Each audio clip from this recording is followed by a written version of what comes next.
जय माता दी दोस्तों, कैसे हैं आप सभी। देखिए दोस्तों, ये वीडियो आप सभी के लिए बहुत ही खास होने वाला है। दोस्तों, नवरात्रों में पावन दिनों में माता रानी को अपने घर बुलाना है।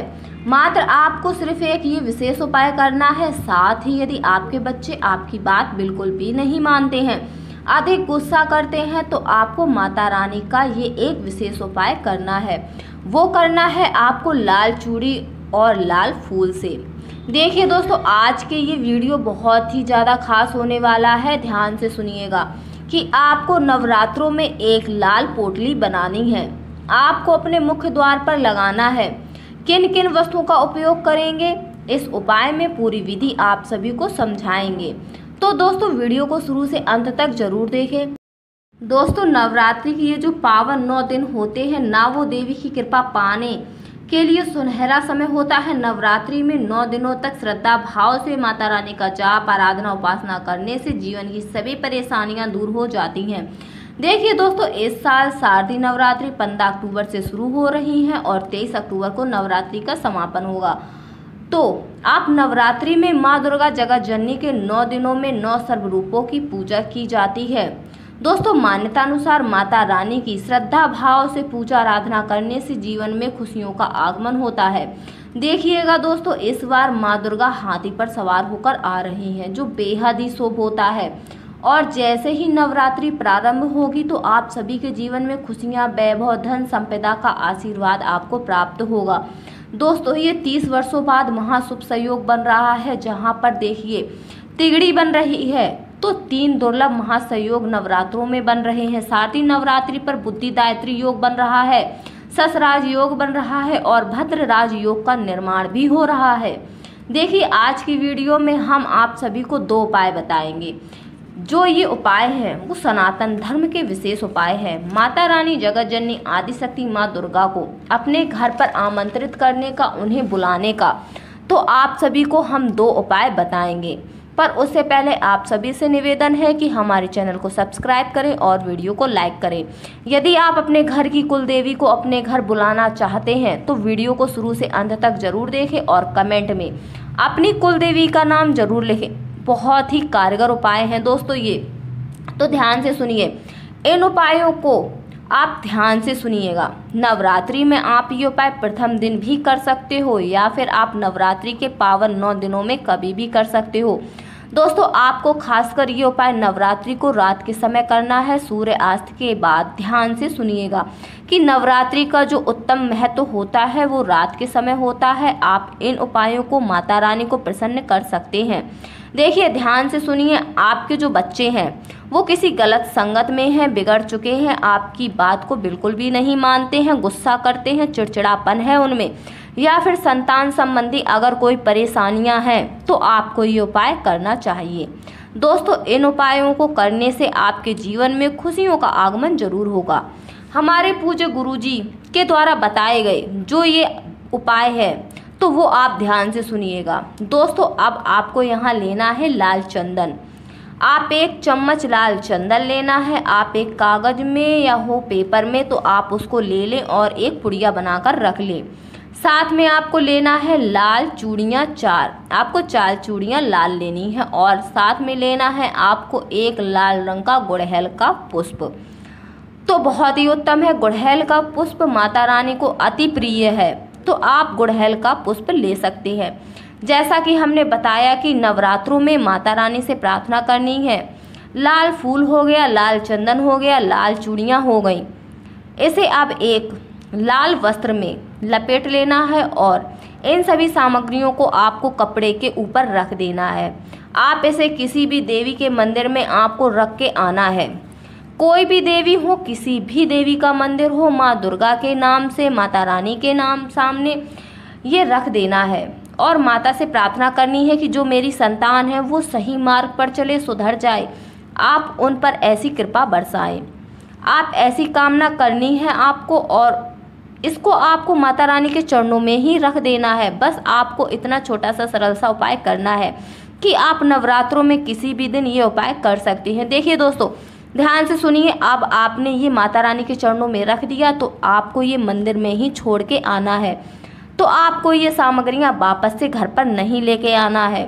तो आपको बस इतना सा उपाय करना है, आपके जीवन की सारी समस्याएं दूर हो जाएंगी। दोस्तों अब हम बात करेंगे दूसरा उपाय की। तो आपको लाल पोटली का विशेष उपाय। देखिए दोस्तों, नवरात्रि में पावन दिनों में मां आदिशक्ति की पूजा करने से पहले आपको अपने घर की कुल देवी का स्मरण जरूर करना चाहिए। इसलिए आपको अपनी कुल देवी के नाम की ही पोटली अवश्य रूप से बनानी चाहिए।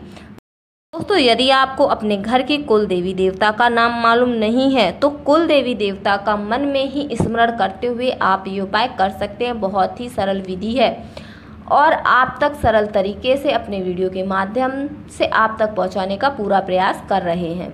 दोस्तों इस सृष्टि के कुछ नियम होते हैं, तो जो भगवान होते हैं वो हमारी सभी समस्याओं का समाधान नहीं कर सकते हैं, इसलिए उन्होंने हर एक कुल को एक देवी देवता प्रदान करे हैं जो कि कुल देवी देवता कहलाते हैं। सभी के घर में सभी के कुल देवी देवता हैं, तो आपके भी जरूर होंगे जिनकी हमें रोज आराधना करनी है, यानी हम उनसे अपनी समस्त समस्याएं कह सकते हैं, जिससे वो हमारी सभी परेशानियों का अंत कर देंगे। आजकल बहुत से लोग हैं जिनको अपने कुल देवी देवताओं की कोई जानकारी नहीं होती है, वो जानते ही नहीं हैं। दोस्तों जो शास्त्र है, जो हमारा सनातन धर्म है, वो ये कहता है कि आप अपने जीवन में घर परिवार में सुख शांति चाहते हैं, समृद्धि चाहते हैं, और अगर आपको अपने जीवन की समस्त परेशानियों का अंत करना है, घर की हानि अगर हो रही है, आपके कुल की हानि हो रही है, तो आपको अपने घर की कुल देवी देवताओं की आराधना आपको जरूर करनी चाहिए। नहीं पता है तो आप अपने घर के परिवार के बड़े बुजुर्गों से पता करें। अगर आपको नहीं पता चल रहा है तो केवल अपनी कुल देवी देवता का स्मरण करते हुए भी आप ये उपाय कर सकते हैं। दोस्तों हमारे शास्त्र कहते हैं कि आप अन्य देवी देवता को भोग लगाते हैं, आप अपने घर की कुल देवी देवता को भोग नहीं लगाते हैं समय समय पर, तो इससे आपके जो कुल देवी देवता हैं वो रुष्ट हो जाते हैं। तो देखिए दोस्तों, नवरात्रों के 9 दिनों में आप ये उपाय कभी भी कर सकते हैं। ध्यान से सुनिए किस प्रकार से करना है ये उपाय, ध्यान से समझना। हो सके तो घर को शुद्ध करना। जब आप ये उपाय करना तो हो सके तो घर को शुद्ध करना। शुद्ध कैसे करेंगे आप? गौमूत्र लेकर के आना है। गौमूत्र का आपको पोछा आपको लगाना चाहिए और उसके बाद घर को पवित्र करना चाहिए। पोछा नहीं लगा सकते हो तो गौमूत्र में थोड़ा सा जल डाल करके इसका आपको छिड़काव करना है पूरे घर में आपको छिड़काव करना चाहिए, घर को पवित्र करना चाहिए। अगर गौमूत्र नहीं है तो आप गंगा जल का भी छिड़काव कर सकते हैं। अब आपको क्या क्या चीज़ें लेनी है, तो आपको एक लाल कपड़ा लेना है, कटा फटा ना हो, सही कपड़ा होना चाहिए, ठीक है। अब इसके साथ में कोयला, जो लकड़ी का जो जलाकर काला कोयला निकलता है, आपको वो लेना है। लोभान लेना है, एक हल्दी की गांठ लेनी है, साथ में आपको भस्म लेनी है। गाय के गोबर के जो उपले बनते हैं उसी की जो भस्म होती है तो वो आपको भस्म लेनी है। थोड़ा सा चंदन लेना है, चंदन ज़्यादा नहीं लेना है। साथ में लेना है आपको कुमकुम। इसके बाद में आपको क्या करना है, आपको ये सारी सामग्रियाँ एक लाल कपड़े में रखना है और बांधकर एक पोटली बना लेनी है। ध्यान रखना, जब आप बांधो तो इस पोटली को बांधते समय ही लाल धागे का भी प्रयोग करना है। अब आपको क्या करना है, नवरात्रि के दौरान, अब ये पोटली कब बांधोगे ये समझ लो। आप नवरात्रि के प्रथम दिन ये उपाय करें। अगर नहीं कर पाएँ तो आप ये नवरात्रि की अष्टमी नवमी को आप ये उपाय कर सकते हैं। देखो आपको ये बांधना है आपके मुख्य द्वार पर। तो देखिए आपको घर के अंदर की तरफ मुख्य द्वार पर बांधना है, बाहर की तरफ आपको नहीं बांधना है।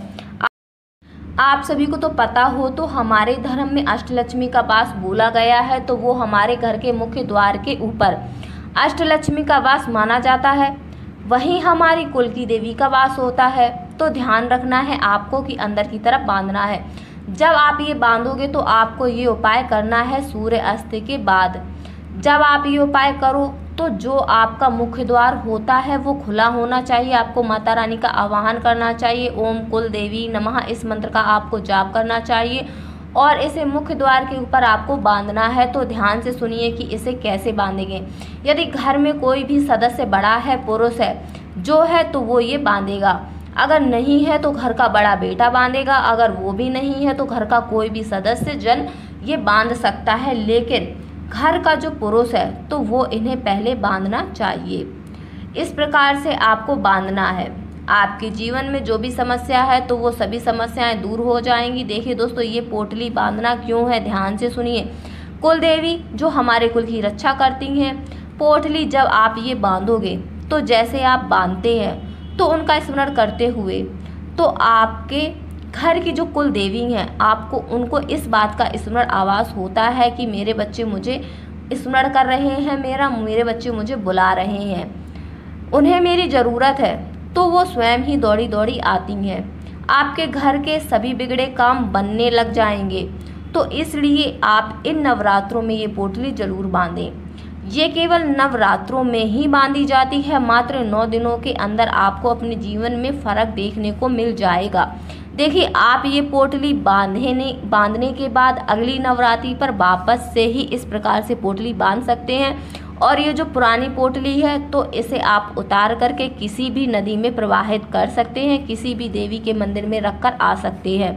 बस ये छोटा सा उपाय आपको करना है और आपके दोनों उपायों में से जो भी आपको सही लगे, जो भी अच्छा लगे दोस्तों, वो आप ये उपाय एक कर सकते हैं। दोस्तों, अगर आपको जो ना समझ में आए तो वो हमें कमेंट बॉक्स में ज़रूर बताएं। धन्यवाद। हर हर महादेव। जय माता दी।